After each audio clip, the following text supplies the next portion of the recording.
Chers abonnés, bonjour, je suis Christine Ada. Je parle des faits de société et du développement humain. Aujourd'hui, j'aimerais parler d'un fait ou de deux qui minent ma société dans laquelle je vis. Et peut-être certaines sociétés africaines vivent le même scénario. D'abord, pour continuer, je vous encourage à appuyer sur j'aime, à vous abonner et à partager ma vidéo. Donc, le fait de société dans laquelle je vis est le suivant. Dans ma société, les grossesses indésirées de jeunes filles ne sont pas du tout acceptées. C'est comme une honte sur la famille. C'est comme quelque chose vraiment de très honteux. Personne ne doit savoir et tout. Donc maintenant, pour que personne ne sache que notre fille est enceinte, qu'est-ce que les familles font dès qu'on découvre que la fille est enceinte? Avant que tout le voisinage ne soit alerté, avant que tout le monde ne sache, on appelle la famille du gars responsable de sa grossesse. Il y a un pourparler entre les familles directement. Elle est envoyée chez le gars. Il y a un mariage traditionnel ou même civil très, très vite organisé pour que la fille aille chez elle et que la grossesse ne doit pas être au-dessus de tous. Donc, qu'est-ce qui se passe alors?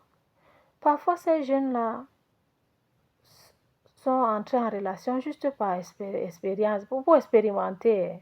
Il n'y a pas vraiment l'amour. Donc, voici la jeune fille et ce jeune garçon qui sont maintenant en couple. Ils doivent apprendre à vivre ensemble. Parfois, c'était juste de la curiosité, sérieusement. Ils sont en couple là. Ils s'efforcent. Au départ, des fois, ça marche. Et après, beaucoup de ces couples-là ne survivent pas. De plus en plus, ces couples ne survivent pas. Parce que c'est comme s'ils ont été obligés de vivre ensemble à cause de la grossesse.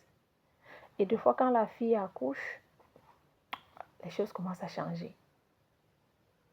Et petit à petit, je remarque dans ma société que des fois, quand ça ne va pas, certains parents éveillés et qui écoutent leurs enfants, la fille va dire que maman, ça ne va pas. Le monsieur me bat.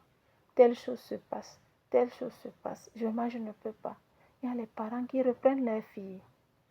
Et il y a d'autres parents qui vont dire, oh, tu as cherché, tu vas rester. Tu vas apprendre. Moi-même, j'ai appris comme ça. J'ai appris à aimer mon mari. Et la fille reste là. Et puis, on augmente des couples malheureux. Des couples vraiment malheureux. Donc, qu'est-ce que nous pouvons faire? D'abord, avant de continuer, si tu as une petite soeur, une cousine, une amie, une voisine, je t'encourage à partager cette vidéo avec elle. Même si c'est que dans votre société, on n'encourage pas le mariage dû à cause des grossesses indésirées, la suite de cette vidéo va peut-être t'intéresser. Donc, maintenant, je m'adresse à la jeune fille. Pour éviter un avenir dans 10 ans, dans 15 ans, dans 20 ans, un avenir pas heureux, un avenir comme tu ne l'aurais pas souhaité. Écoute-moi. Attention, parce qu'il y a des décisions que nous prenons étant jeunes qui vont impacter sérieusement notre vie. Par exemple, toujours dans ma société, pour éviter la honte, pour éviter un mariage forcé, qu'est-ce que les jeunes filles font? Elles avortent. Vous trouvez une jeune fille qui se retrouve en train de faire un avortement 2, 3, 4, 5, 6, 7, jusqu'à 10. Et malheureusement, comme dans mon pays, l'avortement n'est pas légal. Ces avortements qu'elles font se font clandestinement. Clandestinement, et ça ne respecte aucune norme. Et ça va avec les infections et tout. Les infections, mal soignés. Et puis on a affaire maintenant à d'autres maladies qui vont venir s'installer dues à l'avortement que nous avons commis. Et maintenant, on parle également des infections qu'on a lors des rapports sexuels non protégés. Et ces infections vont nous impacter, vont nous troubler dans l'avenir. Nous avons beaucoup de cas d'infertilité dans notre société et le chiffre va de plus en plus grand dans notre société actuelle. Nous avons les cas de trompe bouchée. Ce sont des infections mal soignées. L'automédication. Je ne suis pas personnel de santé. Je veux juste sensibiliser parce que c'est un problème qui mine notre société. Les gens doivent faire, jeunes filles, faites attention. Les infections peuvent vous causer l'infertilité dans l'avenir. Ces multiples avortements peuvent causer des problèmes dans l'avenir. Maintenant, quand on a déjà l'âge où on veut maintenant fonder notre famille, ou peut-être on veut juste avoir notre enfant et vivre seul, par exemple, on n'arrive pas à faire cet enfant. Pourquoi? On a des problèmes, notre utérus est abîmé. Nous avons des infections qui ont abîmé notre utérus. Nous avons des adhérences à gauche et à droite. Et on commence à accuser l'oncle, la tante, la grand-mère. On oublie que nous avons pris des mauvaises décisions quand nous étions plus jeunes. C'est maintenant qu'il faut prendre les meilleures décisions pour l'avenir.